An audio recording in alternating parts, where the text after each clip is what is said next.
베드로가 유대인을 위한 사도라면 바울은 이방인을 위한 사도라고 말할 수 있습니다. 베드로는 유대인을 중심으로 복음을 전했고 바울은 이방인을 중심으로 복음 사역을 했기 때문입니다. 초대교회는 자연스럽게 두 개의 무리로 나뉘어지게 되었습니다. 유대인 그리스도인 무리와 이방인 그리스도인 무리입니다.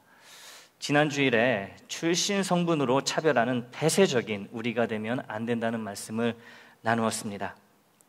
그런데 동일한 주님을 믿어 동일한 구원을 받아 하나님의 동일한 자녀가 된 초대교회들 안에서도 서로 배타적인 두 우리가 존재하고 있었습니다. 역시 출신 성분에 따른 차별적인 두 우리였습니다. 유대인이냐 아니면 이방인이냐 하는 출신 성분이 주님께 속한 그리스도인이라는 정체성보다 더 중요하게 작용을 했던 것이죠. 예루살렘 교회 교우들은 거의 다 유대인 그리스도인들이었습니다. 반면에 바울이 이방 지역에 세운 교회들 신자들은 거의 다 이방인 그리스도인들이었어요. 예루살렘 교회 교우들에게 우리란 예수를 믿는 유대인들이었고 이방 교회 교우들에게 우리란 예수를 믿는 이방인들이었습니다. 똑같은 믿음으로 똑같은 구원을 받았지만 유대인이냐 이방인이냐가 우리라는 말을 통해 서로를 구분짓고 있었습니다. 유대인의 교회나 이방인의 교회나 모두가 함께 우리라고 고백하고 막힘없는 소통과 교제를 주 안에서 나누어야 하는데 유대인 교회의 우리와 이방인 교회의 우리가 서로 다른 우리여서 마치 물과 기름처럼 분리되어 있는 유대인의 교회와 이방인의 교회였습니다. 하나여야 할 주님의 몸이 두 동강이 난 것과도 같은 상황이었어요. 그런데요, 유대인 교회의 우리와 이방인 교회의 우리, 이 두 종류의 우리 중 더 폐쇄적이고 더 배타적인 우리가 있었습니다. 바로 유대인들로 이루어진 예루살렘 교회 무리였습니다. 유대인들은 아주 오래전부터 이방인들이라면 경기를 일으킬 정도로 이방인들을 가까이 하지 않고 무시하는 삶을 살아왔습니다.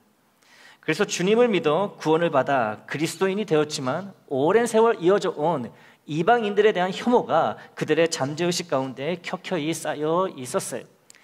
예수를 믿은 이방인들이라고 예외는 아니었습니다. 예수를 믿어도 어쨌든 이방인이 아니냐는 생각에 그들을 하나님의 같은 자녀로 받아들이는 것이 매우 어려웠습니다. 또 그럴 마음도 없었어요. 하지만 하나님은 유대인 교회의 우리와 이방인 교회의 우리가 각기 서로 다른 우리로 존재하는 그 상황을 원치 않으셨습니다. 그리스도 안에서는 유대인과 이방인의 구별이 무의미하기 때문입니다. 그리스도 안에서는 모두가 다 새 사람으로 똑같이 거듭나기에 출신 성분과 배경 따위는 다 사라져 버립니다. 하나님은 더 폐쇄적이고 더 배타적인 유대인의 공동체 예루살렘 교회의 문을 먼저 두드리십니다. 이방인 형제 자매들에 대해 닫혀있는 배타적인 우리를 흔들어 깨뜨리시는 작업을 시작하십니다. 하나님의 이 작업이 어떻게 시작되었는지 말씀을 통해 확인해 보겠습니다. 사도행전 15장 1절부터 29절입니다. 쉬운 성경 번역본으로 읽어보겠습니다. 어떤 사람들이 유대에서 안디옥으로 와서 이방인 형제들에게 모세가 가르친 풍습대로 할례를 받지 않으면 여러분은 구원받을 수 없습니다 라고 가르치기 시작했습니다. 이 사건 때문에 바울과 바나바와 그들 사이에 격렬한 충돌과 논쟁이 발생했습니다. 그래서 안디옥 교회는 바울과 바나바와 다른 몇 사람을 예루살렘으로 올라가게 해서 사도들과 장로들이 이 문제를 어떻게 생각하는지 알아보게 하였습니다. 바울과 그 일행은 교회의 전송을 받아 여행길을 떠났습니다. 그들은 베니게와 사마리아 지방을 거쳐가면서 이방인들이 하나님께로 돌아온 이야기를 전했습니다. 그들은 모든 형제들에게 큰 기쁨을 주었습니다. 그들이 예루살렘에 이르자 사도들과 장로들과 온 교회가 그들을 환영했습니다. 그들은 하나님께서 그들을 통해 일하신 모든 것을 보고했습니다. 그런데 바리새파에 속해 있다가 신자가 된 사람들 중에 이방인들도 할례를 받아야 하며 모세의 율법을 지켜야 합니다라고 주장하는 사람들이 있었습니다. 사도들과 장로들이 이 문제를 의논하려 모였습니다. 많은 토론이 있은 후에 베드로가 일어나 말했습니다. 형제 여러분, 하나님께서 얼마 전에 여러분들 중에서 나를 선택하시고 이방인들에게 복음을 전하게 하셔서 그들도 이 복음을 듣고 믿게 하신 것을 여러분들도 아실 것입니다. 모든 사람의 생각을 아시는 하나님께서 우리에게 성령을 주신 것과 똑같이 그들에게도, 즉 이방인들에게도 주셔서 그들을 인정하셨습니다. 하나님께서는 우리와 이방인들을 차별하지 않으셨습니다. 하나님께서는 그들의 믿음을 보시고 그들의 마음을 깨끗하게 하셨습니다. 그런데 지금 여러분은 어찌하여 우리 조상들이나 우리나 모두 질 수 없었던 짐을 이방인 신자들에게 지워서 하나님을 시험하려 하십니까? 우리는 그들과 마찬가지로 주 예수님의 은혜로 구원을 받는다는 사실을 믿습니다. 그러자 온 무리가 잠잠해졌습니다. 그들은 바울과 바나바의 말에 귀를 기울였습니다. 바울과 바나바는 하나님께서 이방인들 가운데서 그들을 통해 행하신 모든 기적과 표적에 대해 이야기했습니다. 그들이 말을 마치자 야고보가 대답했습니다. 형제 여러분, 제가 한마디 하겠습니다. 하나님께서 처음으로 이방인들 중에서 자기 백성을 삼으시려고 그들을 찾아오신 이야기를 시몬 곧 베드로가 전해 주었습니다. 예언자들의 말도 이것과 일치합니다. 이 일이 있은 뒤에 내가 다시 와서 다윗의 무너진 장막을 다시 짓겠다. 폐허가 된 곳을 다시 짓고 바로 세우겠다. 그러면 살아남은 사람들과 나의 이름을 부르는 모든 이방인들이 나를 찾을 것이다. 이것은 이 일을 행하시는 여호와의 말이다. 이것은 오래전부터 알게 한 일이다. 그러므로 내가 판단하기로는 하나님께로 돌아온 이방 형제들을 괴롭히지 말고 그들에게 편지를 써서 우상에게 바친 더러운 음식을 먹지 말 것과 목졸라 죽인 짐승의 고기와 피를 먹지 말라고 하는 것이 좋겠습니다. 이는 예로부터 도시마다 모세의 율법을 선포하는 사람이 있어서 안식일마다 회당에서 모세의 글을 읽어왔기 때문입니다. 사도들과 장로들과 온 교회가 자기들 중에서 몇 사람을 뽑아서 바울과 바나바와 함께 안디옥으로 보내기로 결정했습니다. 뽑힌 사람들은 신자들 가운데서 지도자로 있던 바사바라고 불리는 유다와 실라였습니다. 그리고 이 사람들 편에 이러한 편지를 써 보냈습니다. 여러분의 형제인 사도들과 장로들이 안디옥과 시리아와 길리기아에 있는 모든 이방인 형제에게 문안 드립니다. 우리 가운데 몇 사람이 여러분에게 가서 우리가 시키지도 않은 말을 해서 여러분을 혼란에 빠뜨리고 마음을 아프게 했다는 소식을 들었습니다.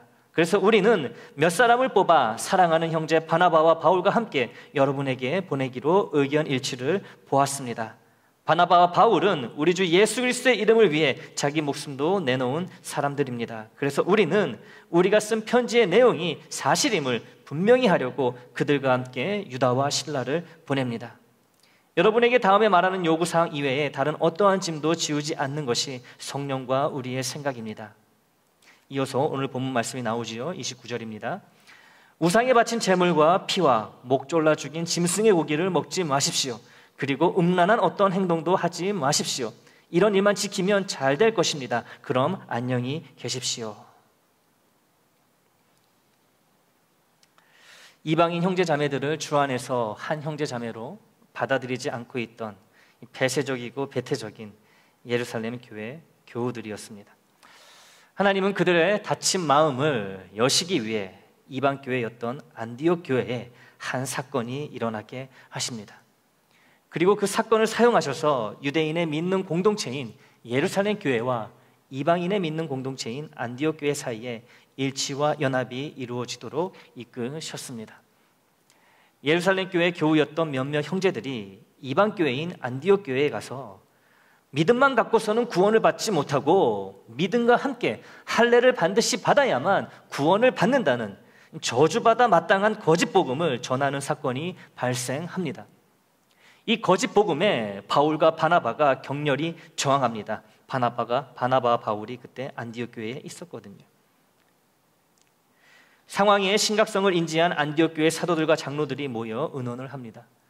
믿음만으로 구원을 받는다고 믿고 있는 자신들과 달리 예루살렘 교회의 유대인 그리스도인들은 믿음도 있어야 하고 할례도 받아야 구원을 받는다고 믿고 있는 건지, 그렇게 정말 생각하고 있는 건지 확인해 보기로 결의합니다. 그래서 바울과 바나바를 비롯한 몇몇 안디옥 교회 교우들을 예루살렘 교회에 보냅니다. 예루살렘 교회에 도착하자 예루살렘 교회 온 교우들이 바울과 그 일행을 환영합니다. 하지만 이내 곧 문제가 발생합니다. 예루살렘 교회에는 바리새파 출신의 교우들이 있었는데 그중 어떤 자들이 이방인들도 할례를 받고 모세 율법을 지켜야 구원을 받는다는 주장을 펼칩니다. 할례 받지 않으면 예수만 믿어서는 구원을 못 받는다는 거죠. 이방인들도 마찬가지. 본인들은 유대인들이기 때문에 다 이미 할례를 받았거든요. 그리고 예수도 믿는 거예요. 그래서 예수도 믿고 할례도 받아야 하나님의 자녀가 되고 구원을 받는다고 주장하는 거예요. 근데 이것을 이방인 교우들에게도 요구해야 된다라고 지금 주장하는 무리가 있다는 거죠. 어디예요? 예루살렘 교회에. 많은 토론 후에 베드로가 자리에서 일어나 말합니다. 하나님이 우리 유대인에게 성령을 주신 것과 똑같이 이방인에게도 성령을 주셨으니 하나님이 유대인과 이방인을 차별하지 않으신다고 말합니다. 유대인이나 이방인이나 오직 그리스도에 대한 믿음으로만 구원을 받는다고 분명하게 선포합니다. 그러자 예루살렘 교회 온 무리가 조용해졌습니다. 이는 베드로의 말을 받아들이고 인정한다는 의미이지요. 또 당시 예루살렘 교회의 수장이라 할 수 있는 예수님의 동생 야고보도 베드로와 동일한 취지의 발언을 합니다. 할례와 모세 율법이 아닌 오직 믿음으로만 구원을 받는 것이니 유대인 형제 자매들과 이방인 형제 자매들은 주 안에서 서로 다른 우리가 아닌 같은 우리임을 선언합니다. 예수를 믿으면 누구든지 구별과 차별이 없는 동등한 하나님의 자녀가 된다는 베드로와 야고보의 이 선언은 유대인과 이방인이 주 안에서 하나라는 우리 기독교 역사상 아주 중요한 한 획을 긋는 사건이라고 할 수 있습니다.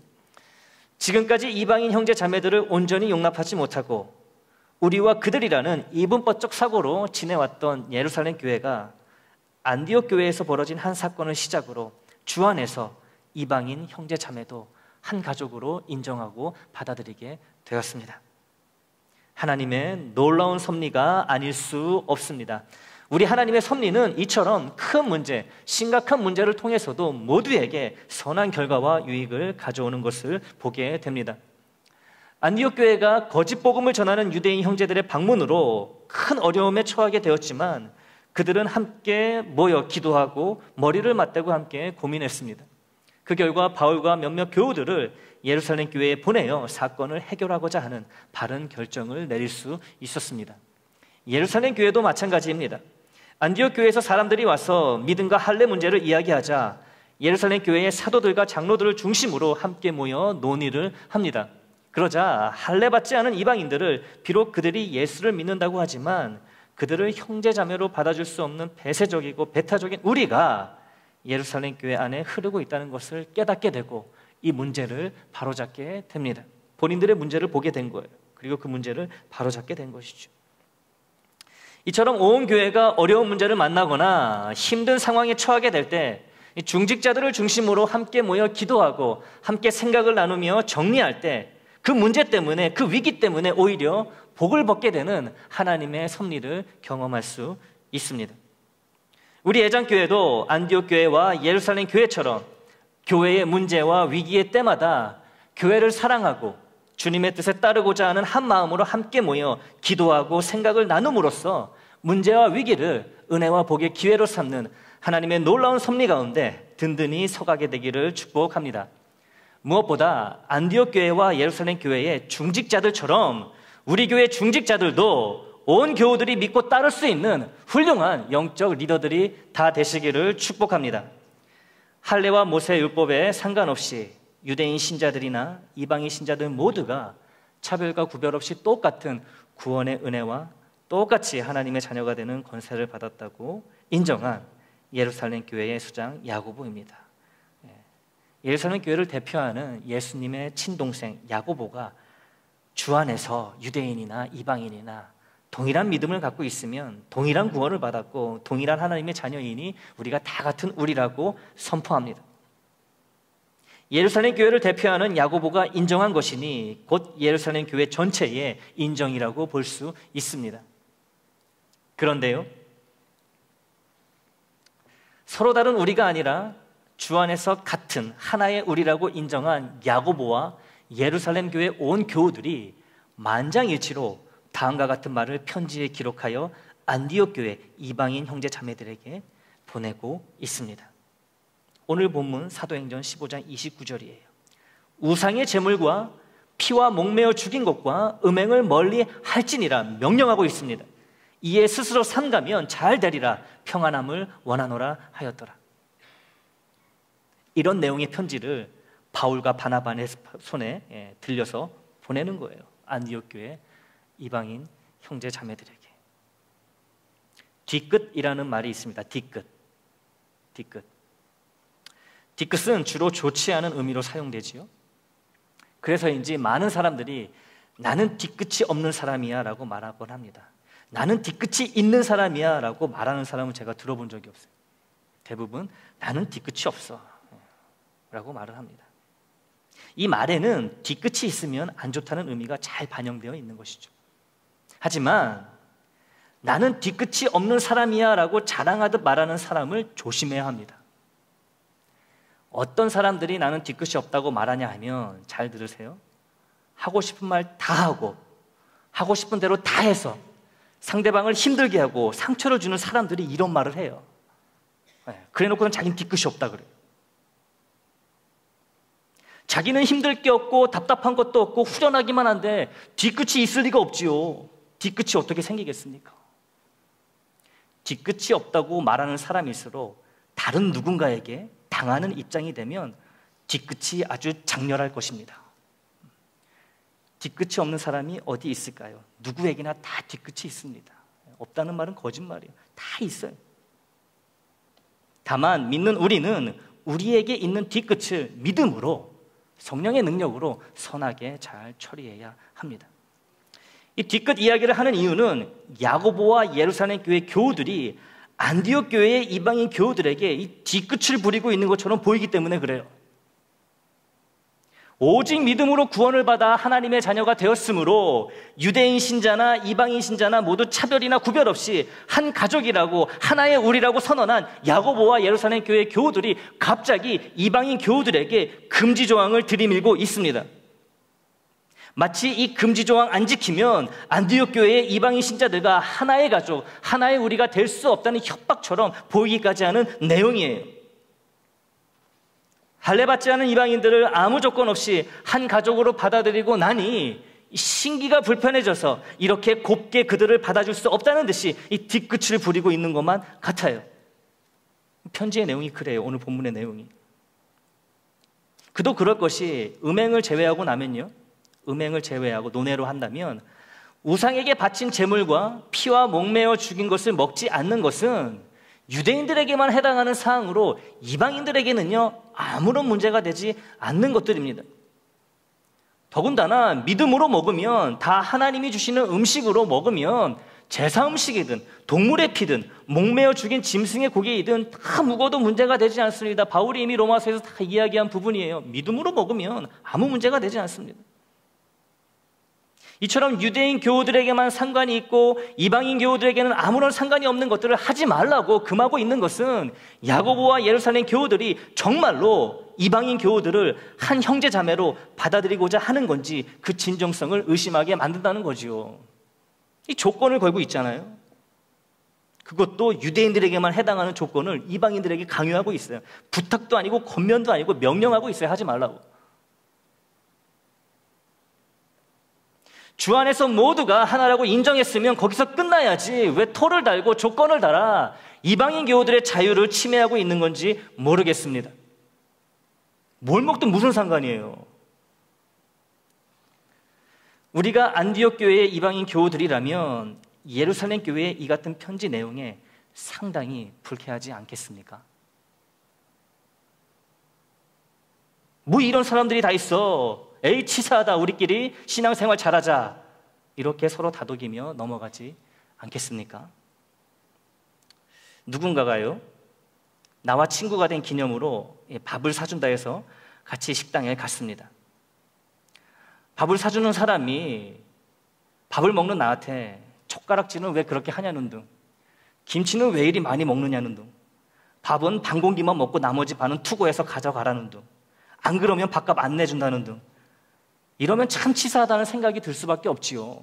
차라리 안 먹고 말든지 내가 밥을 사든지 하겠지요. 그리고 다시는 그 사람하고 뭐 먹으러 가는 일도 없겠지요. 치사하잖아요. 안디옥 교회 입장에서는 이거 하지 마라 저거 하지 마라고 금하고 있는 예루살렘 교회가 이처럼 치사하게 보여질 수 있다는 거예요. 충분히 그렇지 않겠습니까? 이제 이러한 금지 내용을 편지를 통해 전해들은 안디옥 교회 이방 교우들의 반응이 실제로 어떠했는지 함께 보도록 하겠습니다. 사도행전 15장 31절입니다. 읽고, 그 편지를 읽고 그 위로한 말을 기뻐하더라. 기뻐하더라. 기뻐했대요, 안디옥 교회 교우들이.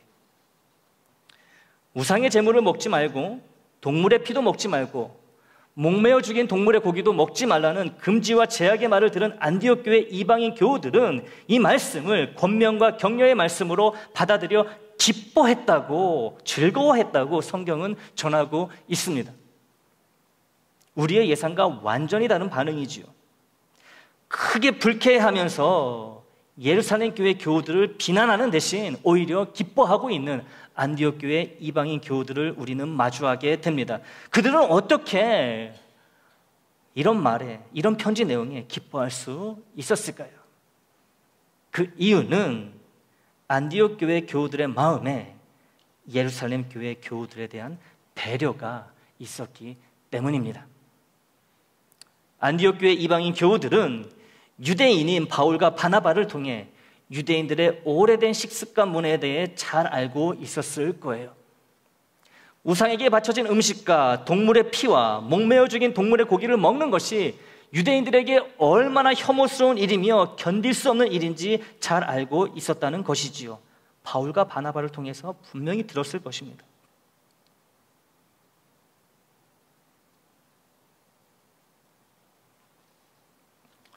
앞으로 모든 유대인 신자들과 이방인 신자들은 주 안에서 하나이므로 서로 자연스럽게 교제를 하게 될 것입니다. 교제를 하다 보면 자연스럽게 함께 식사를 하겠지요. 그런데 이방인 신자들이 시장에서 우상에게 바쳐졌던 제사 음식과 선지와 목매달아 죽인 동물의 고기를 사와서 유대인 신자들에게 대접해 준다고 생각해 보시기 바랍니다. 예루살렘에서 유대인 형제자매들이 왔어요. 예루살렘 교회 형제자매들이 왔어요. 유대인들이에요. 너무 귀한 손님이어가지고 안디옥 교회 이방인 신자들이 좋은 음식들을 가져오는데 거기에는 본인들이 좋아하는 음식, 우상에게 바쳐졌던 음식도 있고 또 동물의 피로 만든 음식도 있고 또 목매달아 죽인 동물의 고기도 있고 자기들 딴에 좋아가지고 막 그런 음식들을 대접한다고 생각해 보세요. 유대인 신자들에게 어떻게 되겠습니까? 유대인 신자들은 개옥질을 하며 그 자리를 박차고 떠날 것입니다. 예수를 믿는 것과 상관없이 유대인이 그런 음식을 먹는다는 것은 상상도 할 수 없는 끔찍한 일이기 때문에 그래요. 안디옥 교회의 이방인 교우들은 이러한 사실을 잘 알고 있었기 때문에 예루살렘 교회 교우들이 유대인이 감당할 수 없는 이방 문화를 삼가해 줄 것을 강하게 부탁한 것을 보며 예루살렘 교회의 유대인 교우들이 이방인인 자신들을 진심으로 받아들여 주었다는, 저들이 정말 우리랑 교제하기를 원하는구나 라는 그런 진정성을 확신했던 것입니다. 그래서 뒤끝처럼 보이고 불쾌하게 만드는 것처럼 보이는 오늘 본문의 말을 참된 교제를 원하는 위로의 권면의 말로 받아들이고 기뻐할 수 있었던 거예요. 사랑하는 애장교회 교우 여러분, 교회인 우리는 출신 성분, 자라난 배경, 삶의 수준 등과 같은 이유들로 차별하고 갈라져서는 안 됩니다. 우리 안에 서로 배척하고 차별하는 다른 우리들이 존재해서는 안 됩니다. 우리라고 할 때는 언제나 모든 교우들이 포함되어 있어야 하는 거예요. 미우나 고우나 주님이라는 울타리 안에서 모두가 사랑받을 권리가 있는 거예요. 다만 우리가 기억해야 하는 것은 서로에 대한 배려 없이는 우리의 하나됨이 온전히 이루어질 수 없다는 것입니다. 교회로 모이는 우리는 예외 없이 저마다의 강한 점과 약한 점을 다 가지고 있습니다. 누구에게나 강한 부분이, 강한 점이 있는가 하면 약점, 약한 부분이 있어요. 그런 면에 있어서 우리는 다 똑같습니다. 배려를 주는 것이란 나의 강한 점을 상대방의 약점을 위해 희생하는 것을 말합니다. 이게 배려예요. 배려는 희생입니다. 희생이 없는 배려는 있을 수 없어요. 또 배려를 받는 것이란 나의 약한 부분을 위해 상대방이 자신의 강한 부분을 내려놓는 희생을 말합니다. 이것이 배려를 주고 배려를 받는 것의 의미가 되는 거예요. 약한 자는 강한 자처럼 될 수 없지만 강한 자는 약한 자처럼 돼줄 수가 있는 거예요. 하나님이신 주님이 이 땅에 우리와 같은 인간의 몸으로 오셨던 것처럼 말이지요. 강한 주님이시기에 약한 우리처럼 되실 수 있었던 거예요.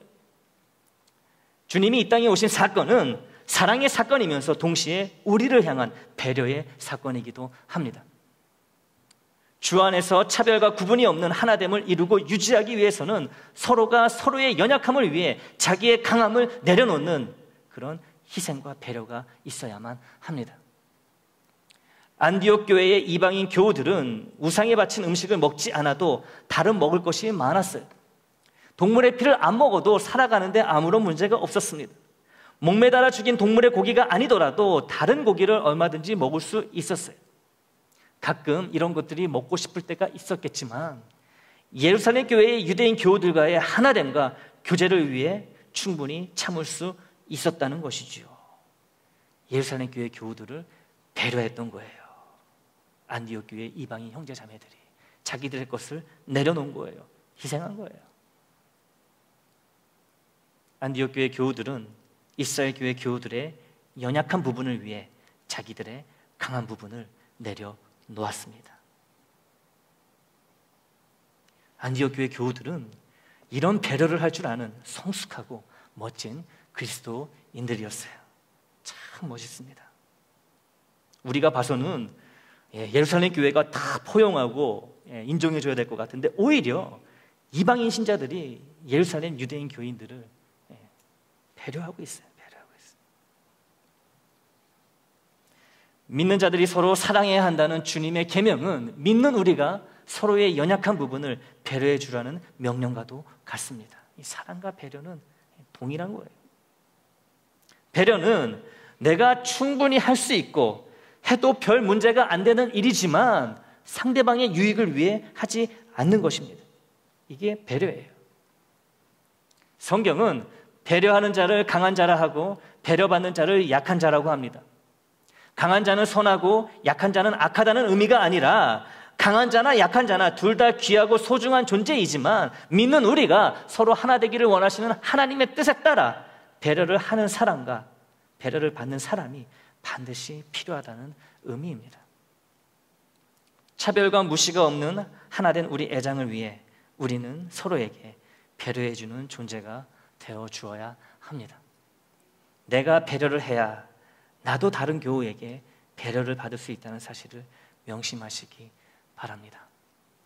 배려를 요구할 때는 예루살렘 교회 교우들이 그랬던 것처럼 주님의 뜻에 합당한 이유로 배려를 부탁하시기 바랍니다.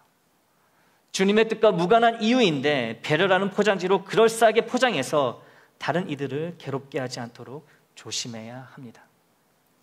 주님의 뜻에 합당한 이유로 배려를 부탁하면 안디옥 교회가 예루살렘 교회를 기쁨으로 배려해 주었듯이 상대방으로부터 기쁨의 배려를 받게 될 것입니다. 주께서 우리 각자에게 상대방을 배려해 줄 수 있는 여러 강한 부분들을 충분히 허락해 주시기를 기원합니다. 또 나에게 있는 연약한 점들이, 약점들이 주님의 뜻 안에서 사랑하는 교우들로부터 바르게 배려받을 수 있도록 해주시기를 기도합니다. 배려해줌과 배려받음이 우리 서로 간에 끊임없이 이루어져 주 안에서 차별 없고 화합하며 연합하는 우리 애장이 되기를 주님의 이름으로 축원합니다.